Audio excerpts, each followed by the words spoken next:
Well, we are back to live. Hello, peoples. So, Look what I how was got the here. week? Was that a Dragon Ball? My snow globe turned brown. I've had this thing. This is a collectible Fargo snow globe. They sold these when the movie came out on home video. If you bought the VHS, you got a free Fargo snow globe with it.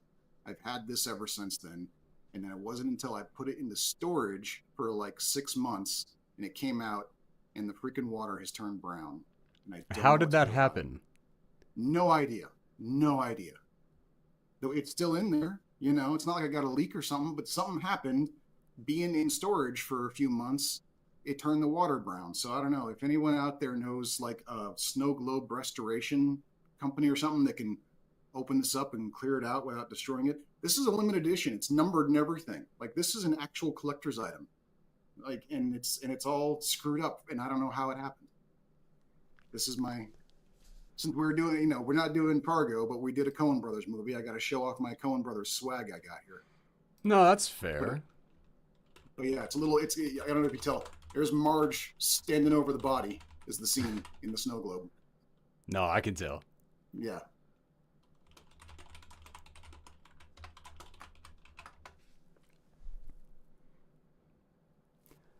The unfortunate mystery of murky snow globe water.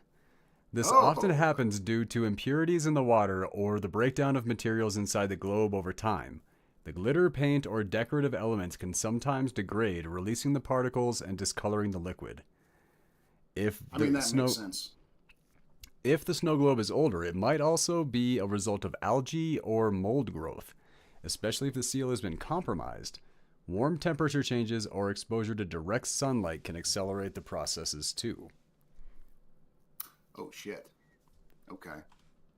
Because when I got it out, I thought maybe if I put it next to the window and give it some sun that would undo it, but apparently I made it worse, according to what you just said.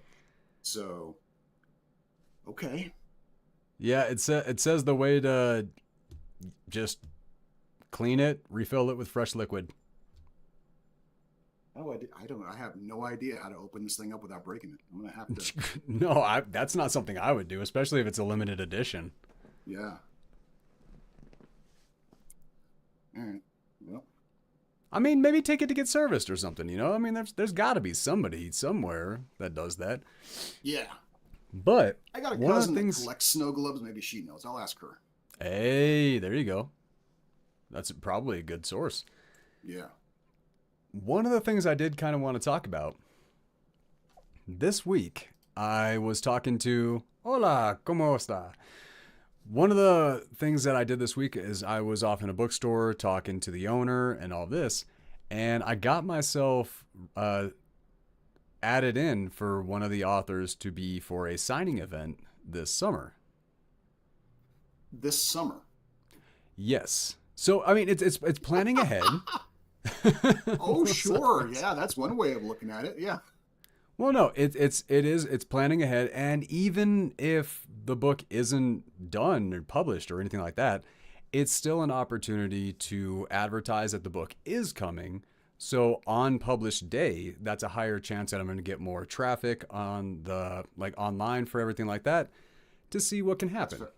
That's fair. That's fair. So I I mean, was you wondering can if you still. did anything like that in your area, because I know there's bookstores in your area. So or have you been No, able to I. kick anything up? No, not really. I mean, I suppose I could start looking around, but yeah, no, I haven't. I haven't really been.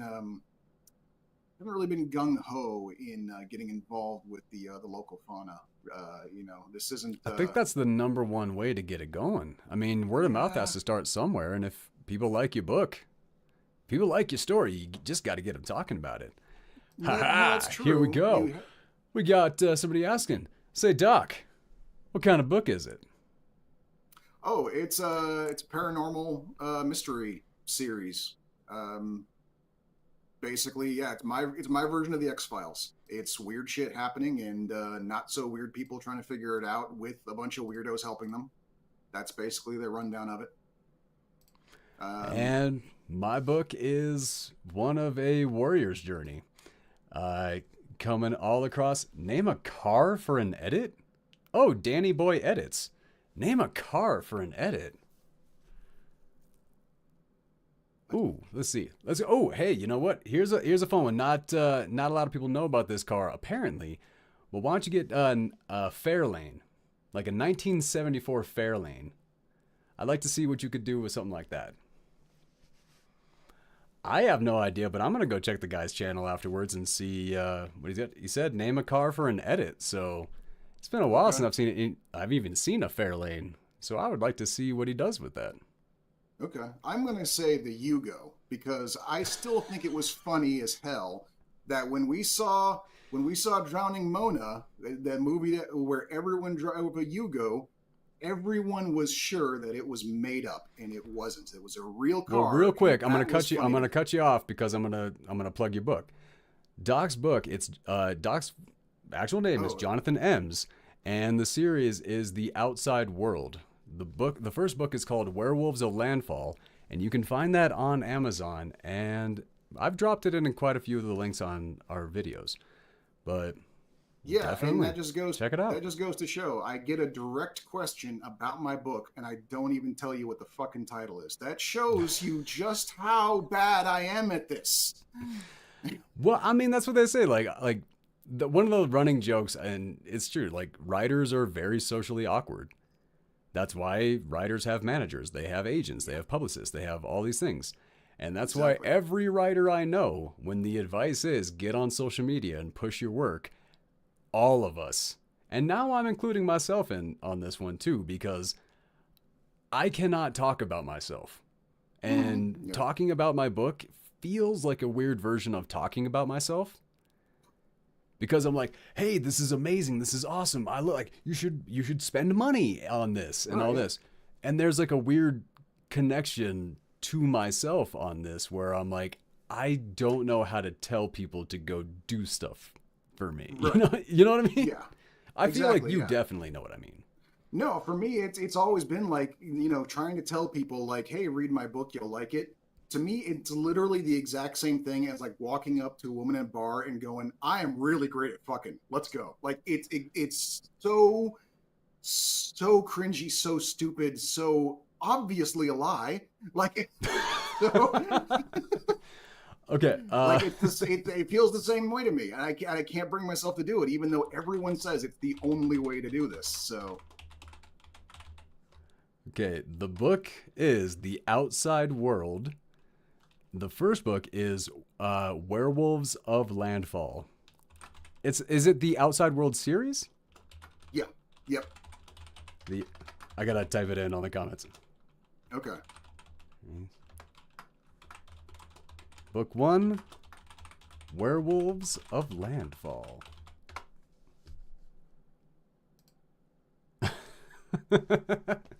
No, I can definitely relate to that. Like, man, I'm really excited for this thing you just told me about.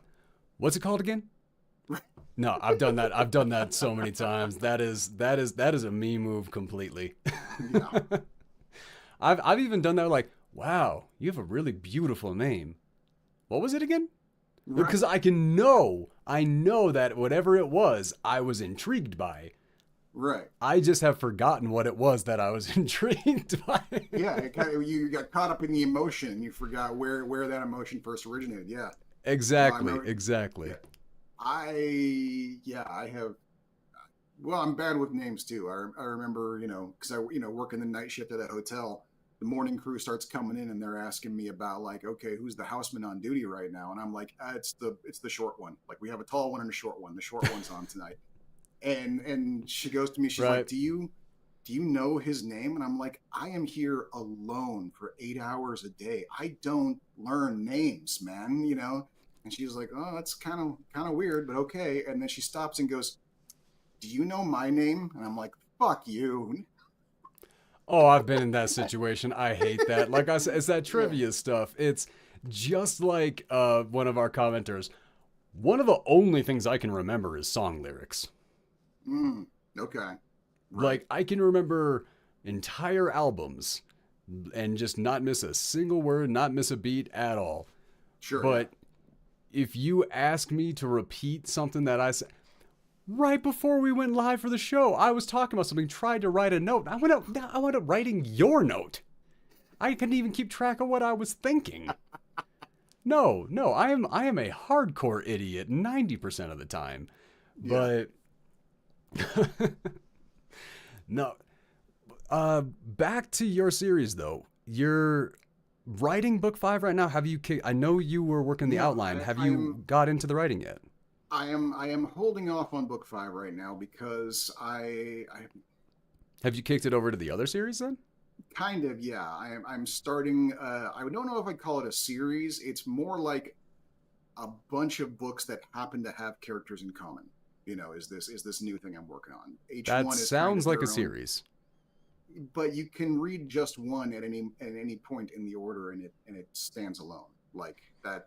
I don't know if I'd call it a series, more of a collection. And Okay, even then, I'm not. I can see the difference there, yeah. Yeah. And even then, it's just kind of like it's kind of more of an idea than a fully fledged thing. I think when if it comes to actual ideas, two of them are actually full stories in mind. The rest are just, well, if I'm doing this, maybe I ought to go whole hog, and here's the rest of them. And so we'll see what happens, I guess. Um, No, so I basically what you just described is pretty much what's going on in mine. right, yeah, Like a lot of these stories, all of their backstories have almost nothing to do with the main story. hmm yeah, And the main story, I don't think you need any of their backstories. no, yeah, Like, but it does kind of flesh it out, having it all there as different stories, yeah, and I get that for sure. yeah, But yeah, but I would have considered mine as I would have considered mine a series with some just not necessary, right. which is a really bad way of trying to sell a series and a collection of books. Like, oh, you don't need to check that one out. Don't. I spent a year writing that one and putting all the. You don't need to worry about that one. Yeah, No, no, how the yeah. hell do I You're a like writer. actually You're a say fucking that? writer. Yeah, I did. I did. My wife left me. My kids don't talk to me because I spent the last 5 years of my life crafting this perfect piece of artwork. But you don't gotta do it. Yeah, Yeah, there's oh god, the ones who actually have the ability to push through that, I envy them. right. Yeah, I envy exactly. them hardcore. Because just reaching out to my family members, the ones that I know read, the ones that I know have like very similar taste as me, asking like some of them to check it out, I'm like, it's, I'm asking for your time, which I know is like the most valuable thing that you have, hmm Yeah, and I feel so uncomfortable doing it. yeah. No, for But sure. to have the few, because what I've done is I'm a series of beta readers, 3 at a time, and I'm not doing more than 3 series. Like after 3, I'm going to be done. Okay. And the compliments, the comments, the messages that I get about the story, about how like basically everybody has said the same thing as you. By the way, chapter 1, a lot. It's a lot. It's into the story. It's right away. You're jammed right into it. However, I know exactly where I get my readers. I know literally the exact paragraph I get my readers. Okay. And it pisses me off because it's like one of the last paragraphs of chapter 2. And I'm like, Uh, I can't put this earlier. no. Well, here's the thing, though. Let me tell you. And this is the same thing happened. Like great example, Game of Oh, Thrones. All right. the point. Yeah. Oh, Jesus Christ. okay. No, like everybody has said the same thing. It starts rough. But once they're in it, everybody who gets to that point is in it. Okay. Yeah. Yeah. But I feel like that's basically every book I've ever read. It is. Yeah. Books can be a lot more forgiving than like on TV. It's not like a TV or a movie where they're like you got to grab your audience in the first 5 seconds. Books, you get leeway. I've given that leeway to a lot of books, and it's always paid off. And yeah, same way. I got to remember when I'm writing that book readers are going to give me that leeway. I can spend a chapter on my setup. I don't have to get into the action right away, and it's a tough thing to remember for sure. I get that. But yeah, I mean, like I was gonna say, great example was Game of Thrones. Like, I probably wouldn't have picked that book up if not so many people had told me that it was a great book. And I, even after the first like two chapters, I'm sitting here going like, this is so fucking boring. Why am I reading? Why do I got to know the entire Stark family tree? This is so fucking boring, you know? Until we But it get does to, start. I mean, but the book does start off with the White Walkers as well, though. I mean, that's but you right at the forget beginning. about it so quickly, You you know? really do. But you did in Yeah, the show too. Like after I watched yeah. the intro of the White Walkers in the show, like a couple episodes went on, I went, "Did they X-Men Wolverine thing?" Because I downloaded it off the internet. So I was like, "Did I get the first few minutes of one show and now I'm on another show?" Like I got so confused. But no, I'm right there with you. I understand But yeah, that. but yeah, basically the part where the first episode ends, you know, that big climactic holy shit moment. No spoilers. I don't know why everyone's For fucking seen the Game of show. Thrones. um, like that moment in the book is like 3.5 chapters in, and it was the moment where I was like, oh, holy shit, now I'm in. Like I had to sit there and plow through, you know, 2.5 chapters of Stark family history and introduction to the Baratheons, shit that I did not care about and did not want to know until all of a sudden, oh my God, now we're talking, you know. And yeah, you got to remember that when it comes to books, people are more forgiving in that regard. Sometimes they will give you that chance, you know. So and there's nothing wrong with taking advantage of it. Like that's a good place to put your family tree if you feel like people need to know it. Yeah, I know. I get that. It's just, it is just that battle. It is.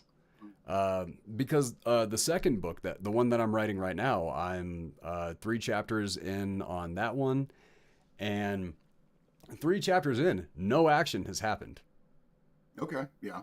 and I'm just like, okay, I do not have a style. What the hell? Like, come on, man. But like, and as I was going back through and I'm reviewing book 2, and I'm like, this is not the same story though. This is not the same kind of story, Right. because my book 1 is a warrior's journey, very much starts off an adaptation of A Journey to the West, and then the story started to tell itself. Um, and the thing that I have got is the first few chapters of my book. A lot of people have told me that it feels like a collection of short stories, Okay. which worked perfect for a few of those readers, because until they were into the story, it was perfectly fine for them to pick it up, read a chapter, put it down, pick it back up, read another chapter, and until they're into it. But by the time they got into it, the flow of the story, like I was told that it naturally went right with their interest. Okay. Uh, This is all great. Yeah. no, this is things are like that's the thing. Every time I get a compliment, I'm like, why do I not have enough money to actually send this off to an editor? Why do I not have enough money to get a book cover made? Why, like, all of these things, I am losing my mind because I'm sitting here going, if I don't like, because the bookstore owner that I was talking to, the one that Mm, signed me up for the summer author thing, yeah. she's like, you need to publish it because until you do, it's only a hobby. Right. Yep. That hit me hard. And I'm like, okay, she's right, because all I'm doing is I'm just sharing this with the people I love and just trying to entertain the people that I love Yep. under the auspices of, let's make the story better, which I am doing. Yep. But yeah. But you know, I mean, there's nothing wrong with that. My grandmother was a painter, but she was straight up a hobbyist. She never sold a painting. Like everyone in the family has at least one of her paintings in their house because we all got one, you know, at some point. But there's only so many. But even with a family as big as mine, there's a finite number of people, and so we only get one. The rest literally sort of gets. They had a spare room in my grandma's house just for stacking her paintings because it was just all she did all Wow. day. And yeah, and it was just like that was what she did. She just Any sat good? in the living room. Huh? She's Any okay. good? very Bob Rossian style. Her style is very reminiscent of Bob Ross, except she didn't live in the forest; she lived in the desert. So all of her paintings are of happy little rocks. That's that's basically it. I mean, there's nothing wrong with that. There's No, a I'd like to see one at some point. I What? could probably pull one off the wall for next episode. Frickin' cat. A one in, a one out. You know, I'm still trying to figure out how to describe my book. Yeah, It is. It's a tougher one. I'm gonna confess something to you. I still haven't figured it out. The blurb on my book, I paid someone to write for me because I could Yeah, the not do it guy myself. who put on the webinar that we just went to, right? Yep, yep. He's got he does services like that, and I decided to buy it from him because I was like, I can't figure it out. I have written like 8 different versions of this, and they all sound like garbage to me. I can't do it. I'm just going to go ahead and pay for someone else to do it. So And you had to pay somebody to read your book and then do the they like didn't that's kind of a like they didn't read it. They sent me a questionnaire. I filled out a questionnaire on oh no no it. no, I don't like that. I mean, it worked. It did? Yeah. You've read the blurb on my book. You told me that you even came to me and asked me to help you write your blurb because you liked mine so well. And that was what that was from. Wow. Yeah. Wow. Okay. Yeah. That I guess I just don't like the idea of that.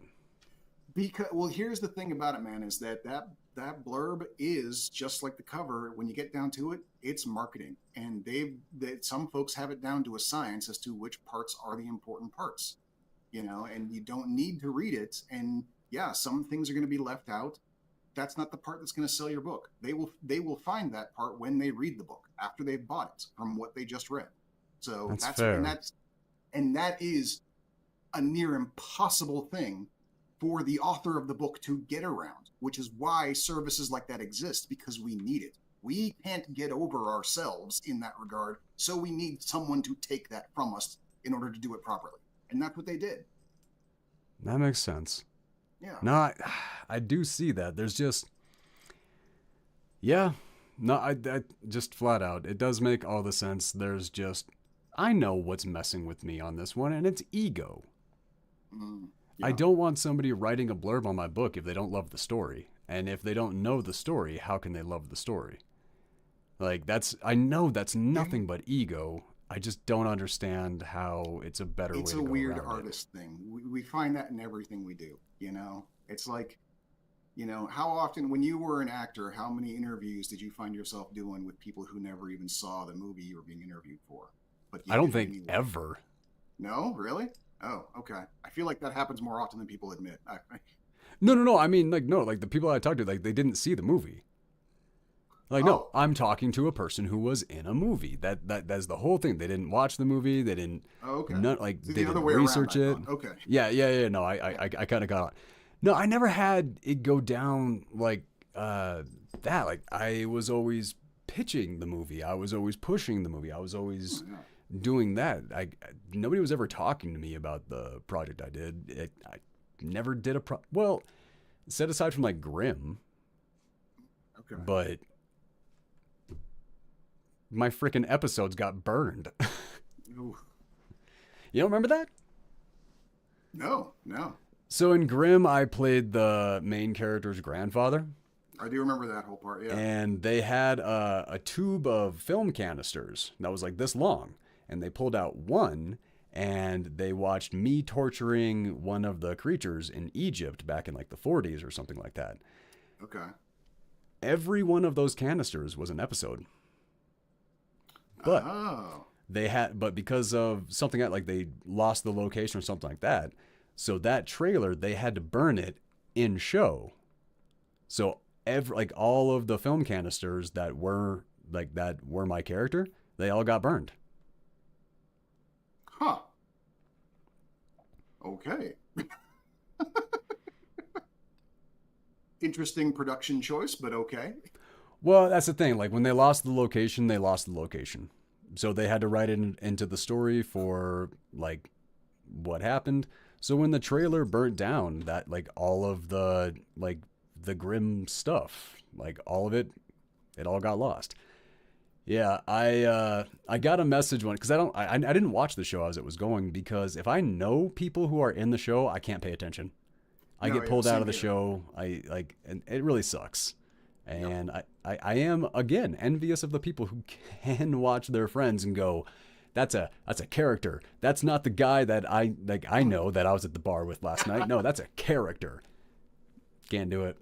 See, I have the opposite problem because one of my friends who you know no one you've met, but he was on an episode of Grimm, and the only reason he became a professional actor to begin with was because I got him into acting, and he's a professional actor and I'm not, so I just can't take I can't take watching him in anything. Love him to death. If I run into him in the street, we are friends again, no problem. But I cannot watch anything he's in because it's like motherfucker, that's my career you've got there. Yeah, petty hits. Yeah, I know. It's It stupid. just I is, know, but man. yeah. No, I get it though. I mean, we like that's something that I think pretty much literally everybody can relate to. Uh, no, that's anytime I see one of my friends like in a commercial or something like that, I'm over the moon for them. All of this. When I see that they are on TV for something, sometimes, but here's me being honest and mean. I know a lot of actors. I know like four good actors. Oh, okay. That's harsh. That's pretty fucking harsh. I have went to many But I also premieres. get it. Yeah, I have went to I also many get it. premieres. I have watched many short films. I have pushed all of this and I have supported people that I'm hoping they get better in the future. I've rooted for them and all of this. Acting is hard. Yeah. Like I'm sorry, and the single greatest actor that I personally know is a woman named Rachel Perel-Foskett. I think you've mentioned her to me before. I Sounds familiar. probably have. It should be noted on this channel that we were rooting for her before she got big. She is a tremendous. She had the tiniest role on Librarians, and she Hmm. got like voted like one of the highest roles for characters like one of those like rankings of love interest for characters. Oh, okay. Yeah, She was that's like the recent. top of the list, and she had one episode. Huh. Okay. Just because she got on that show and just crushed it. Hmm. That whole episode, you can't think of anything other than her. Okay. She was and is incredible. There was a point in time that I was training her and I was teaching her how to box. I'm not gonna like, and there were a few others that were there as well. She hit harder than any of them. Like I would like it was the point that I was like, okay, you're not missing this thing because if I get clocked, I'm out of work for a week. Like, no, no man, basically anything and everything. This woman was absolutely. I look at her as a top tier talent. Cannot wait to see where she goes once she winds up in the right room, because that's Right. all that's gonna take. Yeah. I mean, that's pretty much all it takes for most people, but I'm saying thespian, award winning, not, hey, check out social media, 10,000, like all this. No. I'm saying straight up Academy Award winning future. Like, Okay.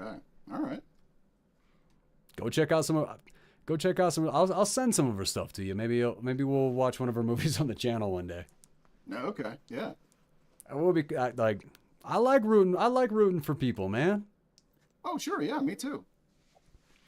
It's hard for me to root for people when I've been in the same audition room as them. I had to overcorrect that real hard when I was in Oregon. Oh yeah. Every audition I went to, I was rooting for everybody around me. I would come Yeah. out of there and be like, "Hey, I think I messed it up like this." You know, just when you're going, like like I would come out and I would realize something and I would share it with the room. I would root for everybody. Sure, yeah. Like I was like, this is so not who I am that I'm going to push this as hard as I can, and maybe I'll become this person a little bit. Sure, yeah. It Yeah, actually worked. okay, I see what you're saying. All right. It actually did work. I got really, really excited when like felt because I'd go in and yeah, sometimes I would take an audition that I know that I'm not right for just for some practice. Go in there and I would get those. I hated how that went because I was never nervous. I was always the most comfortable. So I always got the, with one exception. There was one audition I screwed up so hard I nailed it. You remember my Old Spice commercial? I do, yes. Yeah, that happened. Yeah. I was doing the audition and they just gave me the monologue. So I go in there, all suited up, everything like that. And I sit on the chair and I choose this pose. Oh. And I just sit there just like that. And I cross my leg and I sit there and I just look and I start delivering this monologue. Halfway through, I forget the line. I completely drop it. But no sign, complete poker face. And I just ask, I dropped the line. Can I take that back from one? And like 10 seconds later, the person behind the camera was like, oh, what? Because you basically said line in character. Yep. And I was so in it on that, and she was so with me in it on that she didn't even realize that I'd stopped talking. So no, I screwed up so hard that I got that. I actually got that. Wow. Man, art is a thing, man. Like, don't try to make sense of it. No, it really, really, you can't. Sometimes I actually quite often, anytime that I actually remember that I am technically an Old Spice man.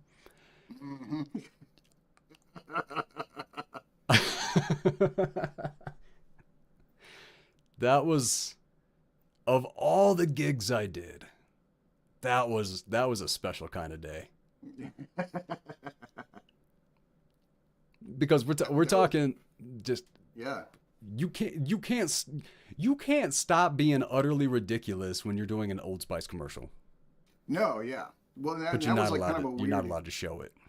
Yeah, that was kind of a weird heyday. There was a lot of, because we had that one ad agency in Portland that Wyden and Kennedy. Yeah, Wyden and Kennedy. They had a couple of hits where they basically went like, let's just go full weird with this, and they worked so well that they became like the #1 ad company, making just batshit insane stuff that somehow worked. And they rode that for a few years. It was kind of crazy just how many Wyden and Kennedy, what the fuck am I watching commercials were on TV all of a sudden.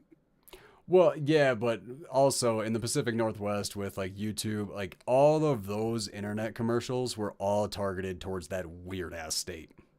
Oh, that is a good point. That is a good point. They might have been feeding something else down in Alabama. They probably. Oh, definitely. But I'm guessing like Austin and maybe Atlanta, Minneapolis, like a few places, like all the weirdest places in the country. I'm betting that's where that one aired. Yeah, but I do like the fact that on my Old Spice commercial, one of my most viewed things that I ever did, you cannot recognize me, and that is very desirable.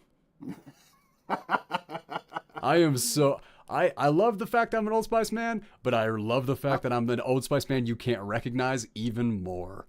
how many people we got watching right now? What's our viewer count? How many people do you think are like going in right now? They're going like, oh, we're gonna find this. They're like gonna. Oh no. We're on a lull. We're on a lull. Okay. Not many. No, we got maybe like 30 comments, and right now we only got like 6 viewers. Okay, so that would have been fun to see. Like next week we come back and like there's like 30 messages going with like little screen grabs going, this you, bro? This you? Huh? Which one's Dude, you know what? We might be able to rip one of those GIFs like off of that video of the Old Spice thing, and that could be one of the GIFs. Oh, there you go. Hey. But for the preamble, this week I was on by myself, just kind of talking some stuff, and Mm-hmm. I was talking about when we get our memberships and stuff like that, we might start like that would be when we start doing the live readings and things like that. Right. But I think we should do the first few chapters of each book uh, public to draw people in. Okay. Doesn't that make sense? Yeah. No, that makes sense, and I can give that a shot. I mean, it's not like I've never done that before. I used to do Authors and readings. pubs, man. Yeah. Yeah, they authors and pubs was a weekly thing back in Portland, and I think I did it for like a solid 2 or 3 years. So I was doing public readings every week for a long time. I don't know why I'm feeling so nervous about the idea right now. Because That's you so took a weird break. because It's not in your habit. probably, yeah. But yeah, like and that was some fun times, man. Like I really, I missed authors and pubs as soon as it was gone. It was great, and it wasn't even just like having the audience; it was also hanging out with a bunch of other wacky writers, and we're all just like talking, writer stories and stuff like that. And yeah, that was the first my first when my first book came out. I was at authors and pubs, and a lady like she bought 2 copies from me and told me to my face, "I'm keeping one for Yep. myself. Yeah. This second copy I'm buying, I'm flying to New York next week, and I'm going to intentionally leave this on the subway for someone else to pick up." And I was like, that is the most beautiful thing I have ever heard in my life, and I am Yeah, so that's honored really to be a part of that. that's really cool, It, man. That is, yeah. yeah. I So like you've somewhere told me out that a there, couple of times, yeah, I'm never gonna stop you from telling me that one. That is a nice ass yeah, thing to hear. somewhere out there in the world is a copy of Modus Operandi that someone found on the subway, and I hope it changed your life. I honestly do. Well, this is the era where we're all very easy to find. Yeah. So that's kind of one of those things. Like one, I mean, the name that okay, that's one of those things. When the porch light goes off when you live in the mountains, that's just different. Okay, it just hits different. You're like, who? Why? Right. Is it a who or a what, and which one am I more worried about? That's exactly the thing. That's why, like, where I've no, I'm not jumping down that topic. No, no, no, no, no. That's You're the one who deliberately moved in on a horror movie set, man. You're not going to get any sympathy from me. only when the sun goes down. But yeah, but that's kind of thing. So when it's a full moon and it's so bright outside that like it's daylight basically. It's just a very very gloomy day. That's how bright it gets up here. It's freaking Nice. amazing, and the stars as bright as in the desert, man. It's just oh. You haven't done this in weeks. Now you're gonna do it 3 times in one episode? I'm gonna kick you out of this room.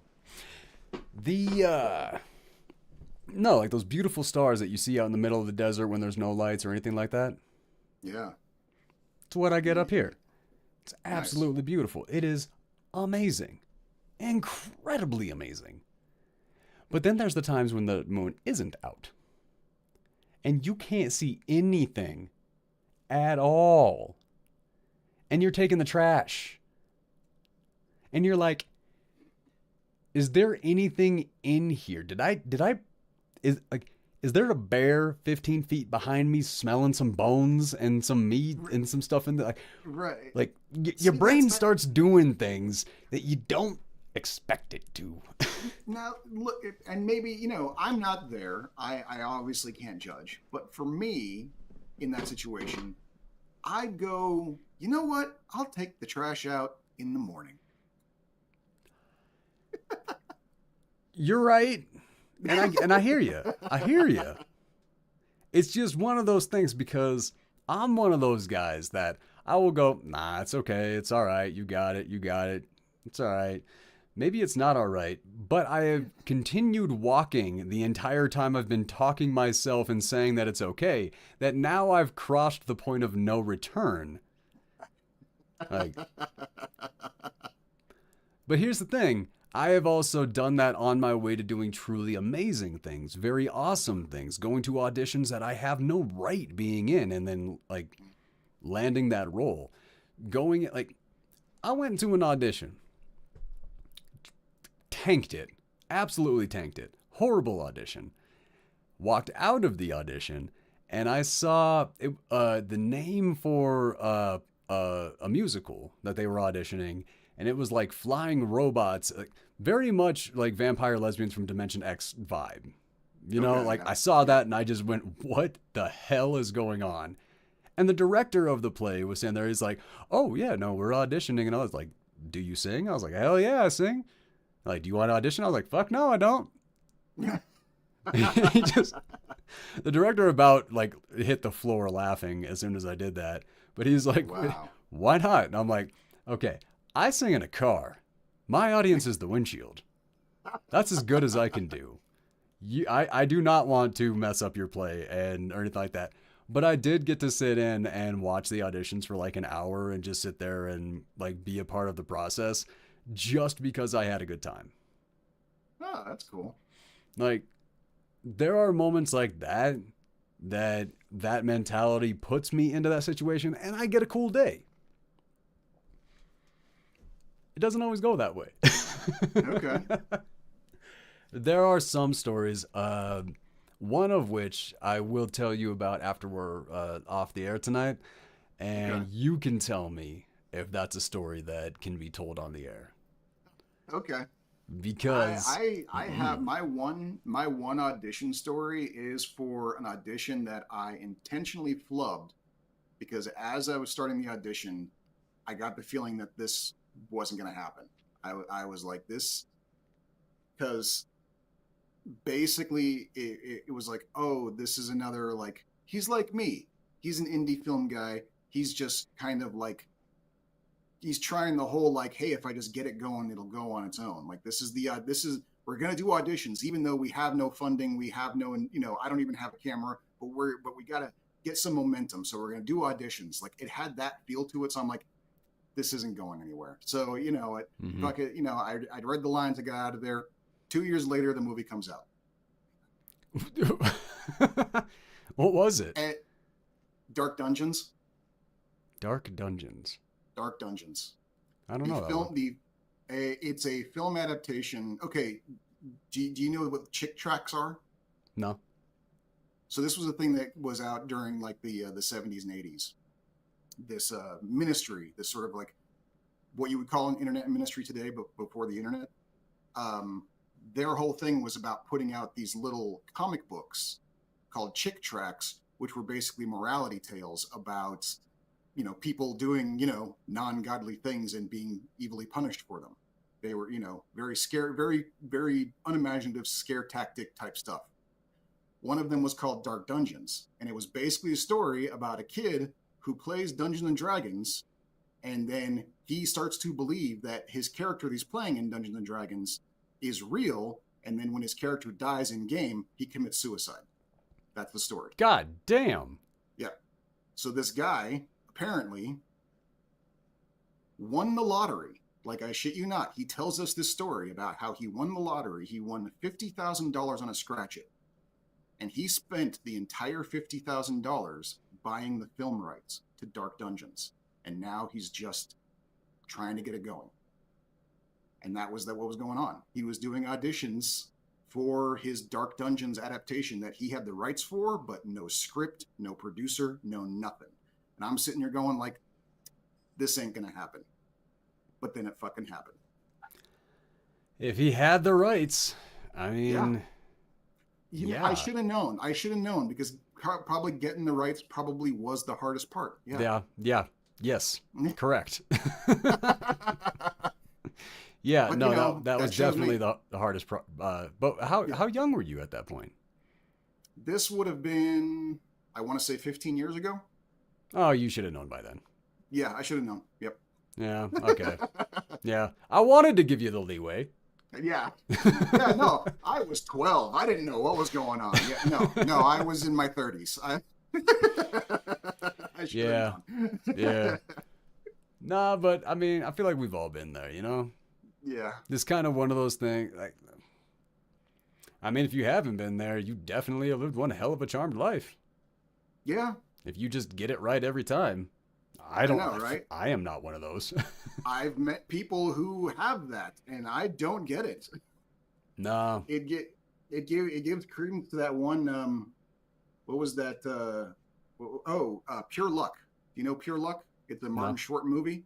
Oh yes, yes. I was taught. My that I have talked about that movie on this channel. Have you? Yes, I have I don't recall. referenced that where Martin Short and Danny Glover go Hmm. down to like the Amazon. Yeah, Yeah. No, that's what you're talking about, right? yeah, that's the one. Yes, I have. I've been me. I was gonna show that movie to my son because I was watching Only Murders in the Building, and he had no idea who Steve Martin or Martin Short were, and so I'm like, oh, I've got some shit to show you, and Pure Luck was on the list, but I never got around to it. So I've had it on my mind for a while. I feel like I would remember if you brought it up. Oh, I have. I I have. okay. I promise you, I have. I know I have. Like, I can't think of Martin Short without thinking of that movie. Okay. Set aside, that's one of my favorite Danny Glover movies because he didn't like. Just, I love Danny Glover.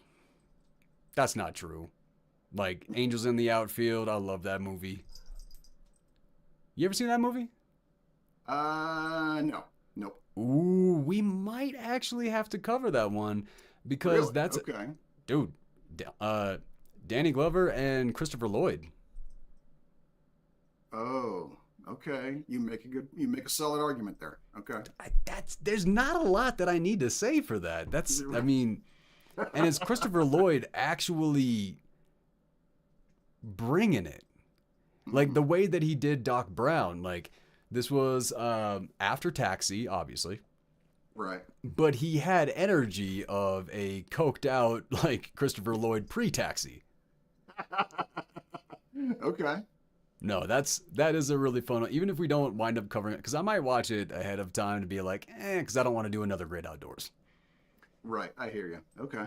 Like I want to cover something that is really fun to talk about, that's like worth covering. And if Angels in Yeah. the Outfield isn't, I'm just gonna take this quick opportunity and I'm gonna look up who is in Angels in the Outfield because I think you're gonna be surprised.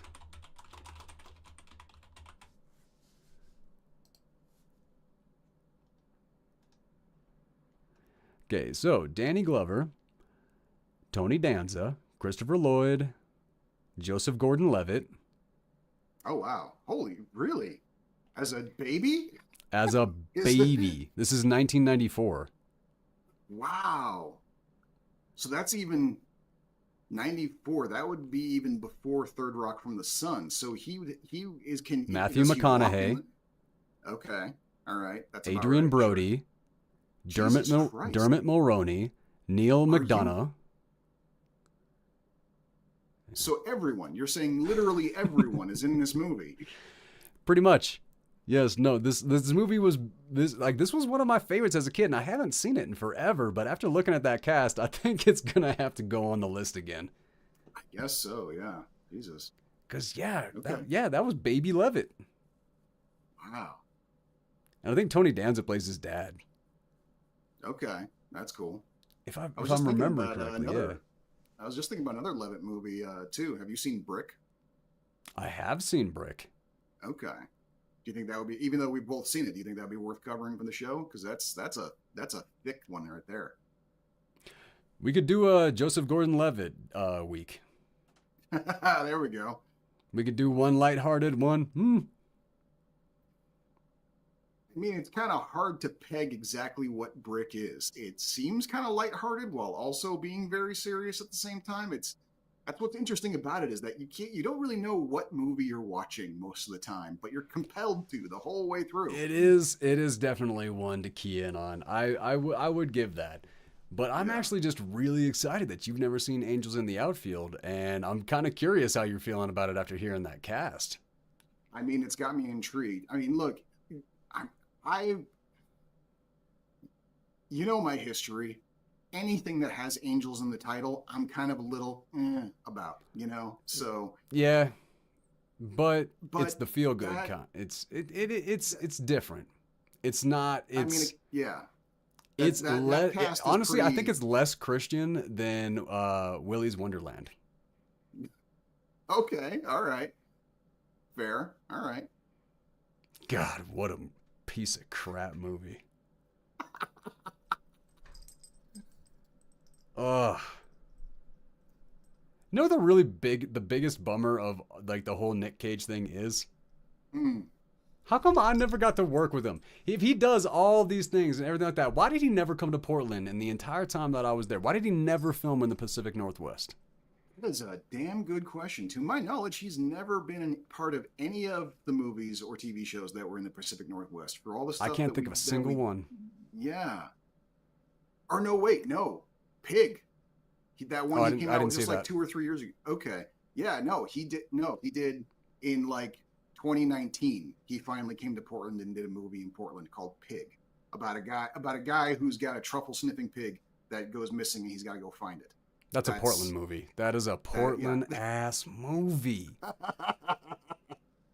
So yeah, we just missed him. Ugh. We both just missed him. I just imagine all those white women in Portland just, oh my God, where are, what are we, our truffles? We need a pig to find our truffles. Like, just, uh, I haven't seen it yet. I hear it's really good. He was like up for an Oscar for it, I think. So, no shit. yeah, so I got to check it out. I've got a copy of it. I just haven't taken the time to watch it yet.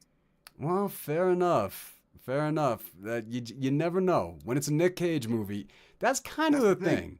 It is a wild card on a Nick Cage. When Nick Cage is in a movie, Because you still have haven't no seen idea. Gone in 60 Seconds. Not yet, no. No. Which, oh, we gotta cover that, but it has to be the director's cut. It's gotta be Okay. the theatrical release. It's still a fun movie. It's not. It's by You've seen, changing like 4 scenes, you go from a good watch to a dude. Okay. Interesting. Everything else is exactly the same, but you just change like 3 or 4 scenes, and the entire movie becomes infinitely better. Interesting. Let Okay. directors make their fucking movies. However, I say this, but if there's ever a film adaptation off of something I write and the director goes against something that I did, I'm gonna be sitting here kicking myself in the ass for fighting that Right. point. It happens to everybody, man. But that's the thing. The movie is not. The story is like the story may be mine. The story may be yours. The story is the writers. The Yeah. movie is the directors. That's the thing. Yeah. I mean, that's the thing we all kind of gotta, accept. Once you sign away that, the script or whatever, it's like now it's out of your hands. Of course, the right way to do it is the George R.R. Martin way, where he just goes, "Not my fault." Right. Yeah. Exactly. Yeah. That is the Coward. right way to go. That is the smart option. Like I said, I'm living in fantasy land on this one, but if there is ever an adaptation of mine, if they don't let me be on set and in the editing room and all of this stuff, I'm literally going to say, don't come to me on this. Yeah. I mean, that's But probably how it's going to go. Because I've never heard of an author or even screenwriter who's allowed to be in the editing room or have that much control. Like that's yeah, J.K. Rowling. J.K. Rowling. Oh, fuck her. Yeah, no kidding. But the reality is because she had all of the information for what was going on, things she hadn't even written yet. She knew where the story was going and all of that stuff.